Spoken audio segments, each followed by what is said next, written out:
Vous sentez-vous souvent, quelquefois, parfois coupable? Coupable de ce qui vous entoure, coupable de ne pas réussir, coupable de ne pas être vraiment vous? Ressassez-vous souvent votre passé? Êtes-vous tourné plutôt vers votre enfance, avec tout ce qui a eu de réussite ou au contraire tout ce que vous avez encaissé, subi? Ressentez-vous de la colère vis-à-vis de vos parents, de votre entourage, de vos proches, peut-être pour leur comportement abusif? Et s'il était tout simplement temps de pardonner? Bonjour à tous, je suis Véronique Chaput, sophrologue, praticienne en hypnose et psychosomato-énergétique. Je vous propose avant tout de pouvoir mieux comprendre ce que c'est que le pardon, parce que c'est une des premières erreurs. Souvent, on pense que pardonner, ça va être cautionner un acte qui est peut-être condamnable. On pense que pardonner, ça peut être oublier, loin de là. Pardonner, c'est justement reconnaître que quelque chose a été commis, que cet acte a causé des douleurs, des souffrances, peut-être des émotions désagréables. Il s'agit justement de pouvoir dire qu'on n'est pas d'accord avec ça. C'est renoncer aussi à un moment donné qu'il y ait une compréhension, qu'il y ait une logique à ce qui s'est passé. Comme s'il y avait besoin de justifier ce passé. Pardonner, c'est renoncer surtout à subir là, maintenant, dans votre présent, les effets de l'événement passé. Et c'est très important.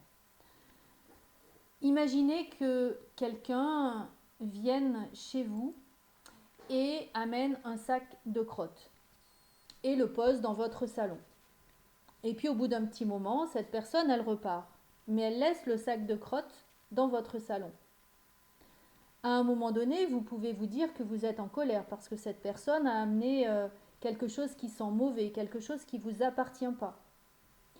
Mais si vous ne faites rien, juste vous dire que c'est injuste, que c'est pas normal, que c'est de la faute de la personne, ça va continuer de sentir mauvais. Par contre, pardonner, c'est juste prendre ce sac, le remettre, peut-être le jeter, parce que vous n'en avez plus envie, parce que vous n'en avez plus besoin là maintenant dans votre salon.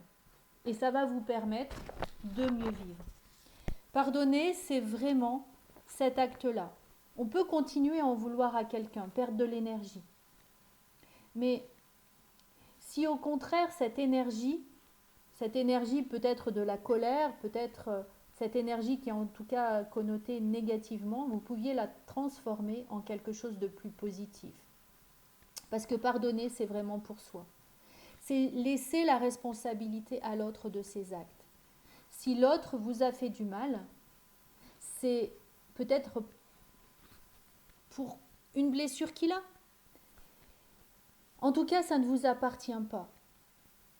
Et pardonner, c'est vraiment reprendre le pouvoir de sa vie. Alors si vous pardonnez, vous arrêtez de subir. Vous ne subissez plus l'autre. Vous n'êtes plus sa victime, donc il n'est plus votre bourreau.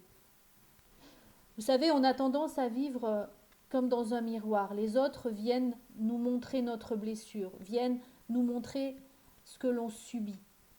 Comme pour avoir la force enfin de pouvoir sublimer ça, pouvoir aller au-delà.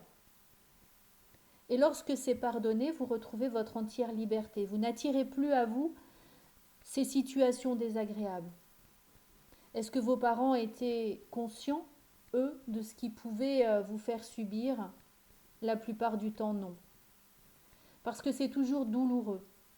Parce qu'on fait de son mieux. Parce que nos blessures nous amènent juste à réagir. Alors, ce qui peut être intéressant et important, c'est d'aller au-delà. Comment on peut faire un point entre le pardon et nos blessures. La douleur que l'on ressent nous apprend à réagir, à mieux se connaître. La plupart du temps, nous héritons des blessures de nos parents, celles qu'ils ont eues. Et ça devient comme un booster de choix, de vie. Est-ce que l'on est vraiment coupable ou est-on plutôt responsable? Peut-être que coupable est à éliminer du vocabulaire. Il s'agit juste plutôt d'accepter nos victoires, nos défaites. Comme si les blessures faisaient partie de notre vie pour nous aider à interagir avec les autres. Être responsable mais pas coupable, c'est aller au-delà. C'est être conscient de ces blessures et de pouvoir les utiliser. Alors ce que je vous propose dans une prochaine vidéo, c'est de creuser un petit peu plus ces blessures et de voir comment on va pouvoir les sublimer. J'espère que cette vidéo vous aura donné envie, en tout cas, de pouvoir lâcher tous les sacs que les autres vous ont apportés pour pouvoir avoir un intérieur qui vous convient, pour pouvoir booster votre vie et la vivre pleinement. N'hésitez pas à partager, à diffuser cette vidéo, peut-être à vous abonner à ma chaîne pour enfin pouvoir sublimer vos blessures. Et on se retrouve pour une prochaine vidéo. Vous trouverez sous cette vidéo toutes les indications si vous souhaitez, vous aussi, pardonner et sublimer vos blessures. Belle journée!